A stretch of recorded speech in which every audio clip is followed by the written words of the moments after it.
Habari. Salama za kwenu? Salama madam, naendeleaje? Salama kabisa, sijui nyie. Kwa salama, tunamshukuru Mungu. Za salama au za Kahama? Kazini saizi.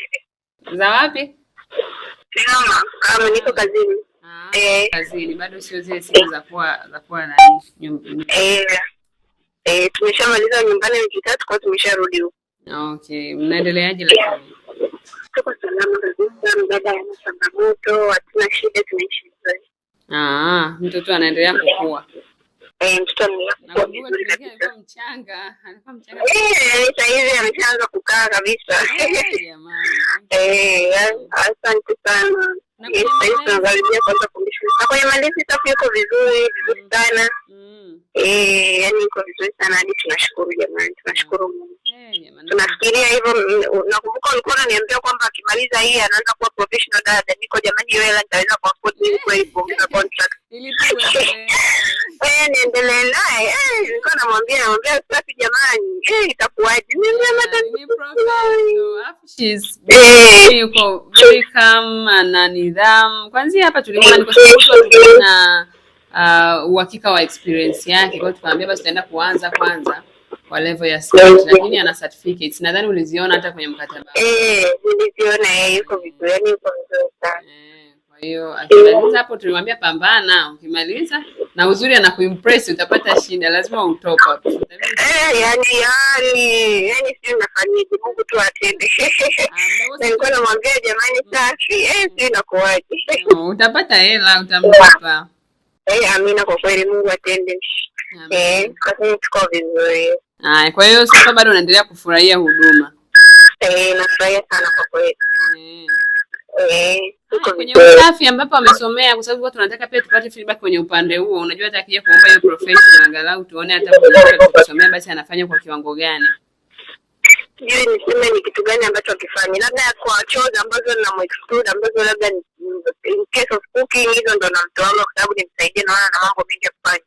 Lakini ukiachana na hiyo, yani kuna siku nyingine hata kuamka kwake, yani 12 on point. Hadi unamwambia sasa rudi kitandani. Maana hana kazi hizo za kusema kwamba unaamka mtaugo. Yani she's amazing. Nzuri sana. Yani anajituma beyond measure. Anajituma zaidi ya expectations zako. Zaidi ya expectations kwa kweli. Basi tunafurahi sana ambavyo wateja wetu mnapata experience nzuri, na hiyo ndio goal yetu kubwa, kuwahudumia wateja wetu wawe wanaifurahia huduma. Basi kama unadhani kuna chochote ambacho anatakiwa labda tuongee naye aweze kuboresha? Na so far yuko vizuri. So far so good. Kila mmoja na imperfections ndogo ndogo, haina haja ya kuzitaja, maana hata mimi na imperfections hizo tunarekebishana, mambo yanaendelea. Kwa hiyo hamna changamoto kabisa. Okay, sawa.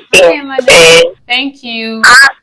Asante. Mwema na kazi njema, na Mungu azidi kubariki kazi za mikono yako ili mwakani mwaka huu. Mwaka huu yani hata mwakani. Amina jamani, amina. Na mimi napenda iwe hivyo. Haya madam, asante sana. Haya, asante. Hello, dada Safina, habari? Salama. Marhaba, unaendeleaje? Naendelea vizuri, sijui. Uko salama? Za kazini? Za kazini safi tu, sijui huko. Uko salama? Una changamoto yoyote? Hakuna changamoto, niko poa kabisa. Uko poa Okay. Basi sisi tunapiga tu simu kuwajulia hali na kuwasalimia. Tumeongea pia na madam. Mshaongea naye? Unaonekana unafurahi sana. Hongera. Asante. Nipo nyumbani na mtoto. Unamchanganya anawaza utakapomaliza mwaka na kati wewe ananiambia jamani nitawezaje mimi hapa niko kumuomba Mungu, Safina ananichanganya. Kweli mwenyewe ananiambia, anasema yani nimekuzoea sana, mtoto mwenyewe kakuzoea, kwambia mimi naondoka. Atatoa papa atakulipa. Akikulipa 500 si unabaki? Kama kiani. Mbona mwenyewe alisema kwamba kwa jinsi ulivyozoea nitajitahidi. Wewe tuone. Kikubwa uendelee kufanya vizuri. Yani ni kweli. Furahi. Hicho ndio kila siku tunawaambiaga wadada, usimpe bosi wako nafasi ya kulalamika au kunung'unika, aone kama huduma anayostahili. Ni kweli. Kwa mtoto hilo ndo jicho. Yaani Ni kweli ulivyosema. Yaani kote hakuna lakini kwa mtoto. Ni kweli. Na ujitahidi kupambana basi. Unahisi kitu ambacho labda unahitaji kuelekezwa zaidi au umewahi kuface changamoto yoyote ama kuna chochote ambacho unadhani kinabidi kitatuliwe ili kwamba uweze kufanya vizuri? Hapana, mimi ni watu kawaida tu. Kila kitu kipo sawa? Kila kitu kipo sawa kabisa. Okay. Nashukuru Mungu. Haya, basi bye, tukutakie majukumu mema na kazi njema dada. Asante, na yeye pia. Haya, asante sana. Haya.